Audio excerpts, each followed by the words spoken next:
So, let's start with a question. How do you build a new you? Is it an act of pure will? A conscious, deliberate choice to, well, manufacture a new identity from the ground up? Or do you throw all that out? Is it a purely physical game? A data-driven mission to optimize your body, where really the only goal is just don't die? And what happens when your grand plan for yourself slams right into the cold, hard rules of the world, reminding you that most of us, well, we're not the exception? Okay, so how are we supposed to make sense of all this? Today, we're going to try and decode the modern blueprint for self-creation. We're diving into all the conflicting, sometimes confusing, but always fascinating advice on how to design the life and the person you really want to be. It all seems to start with a decision. And I'm not talking about a wish or a hope, but a real conscious choice. You know, creators like Margarita Nazarenko argue that the very first step is to decide with absolute crystal clarity on the person you're going to become. And listen to that language for a second. It's not discover yourself, it's manufacture yourself. This completely reframes identity as an active construction, kind of like building a house. The big idea here is that you're not searching for some lost part of you. You are the architect and the builder. That gives you all the power to design yourself from the ground up. Nazarenko uses this super simple Elizabeth analogy to make it all real. Just look at the two columns. Old Elizabeth likes cakes. New Elizabeth, she does not.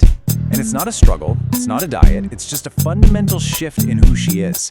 For new Elizabeth, a cake is like dog food. It's just not for her. She doesn't just stumble through life anymore, she has firm boundaries, because that is who she is now. Simple as that.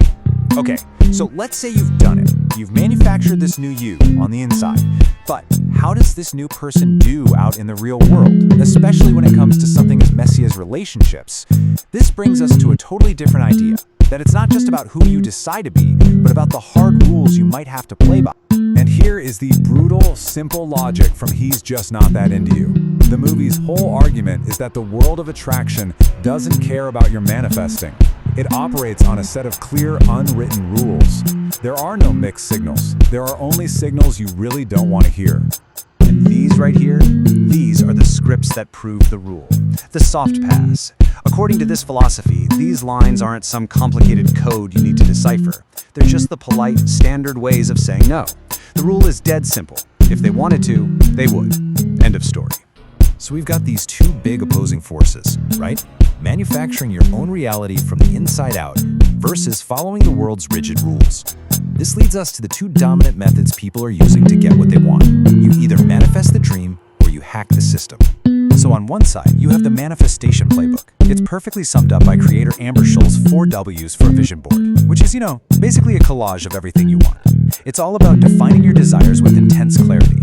The who, the what, the where, and maybe most importantly, the why.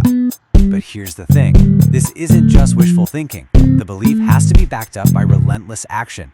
As another creator, Sudbury, put it, after manifesting her dream life, she took action even when she was terrified, exhausted, and wasn't seeing any results for months. The key, she says, was that she never ever quit.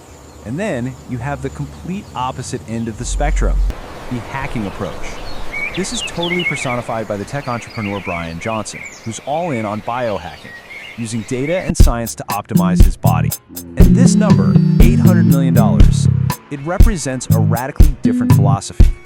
This isn't about belief, it's about data, a whole lot of money, and engineering a biological outcome with insane discipline.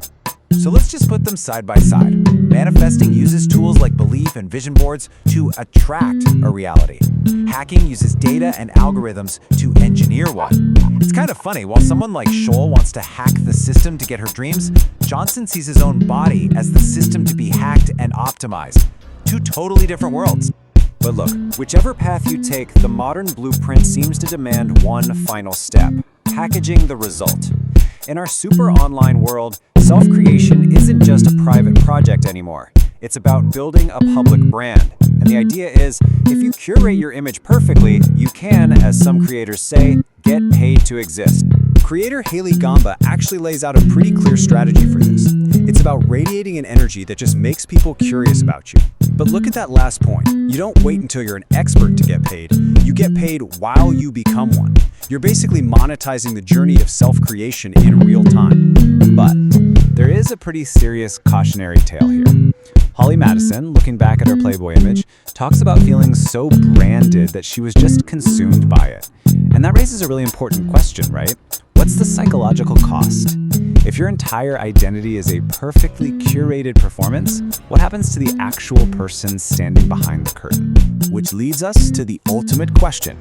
After all the manufacturing, the rule following, the manifesting, the hacking, the branding, what's the price? What does winning even look like in this game?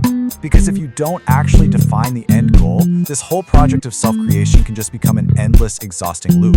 You have to ask yourself, what is the happy ending you're actually working so hard for? You know, that same movie, He's Just Not That Into You, actually gives us two different versions of the prize. You have the traditional ending, finding the wonderful guy, which is an external prize, right? Something you get. And then there's the more modern ending. The happy ending is just moving on. It's an internal resolution where you become your own happy ending. But what does the data say?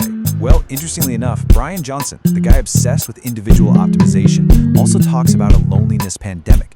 Look at this chart.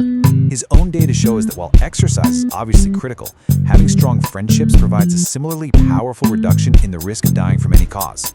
So the big takeaway here is that after all this intense focus on optimizing the self, science suggests our connection to other people might be one of the most important prizes of all. Which really just leaves us with one final thought. In this relentless quest to manufacture, hack, and brand the perfect life, it's worth asking, what kind of person are you actually building? Are they someone designed for isolation or for connection? In the end, who are you really becoming?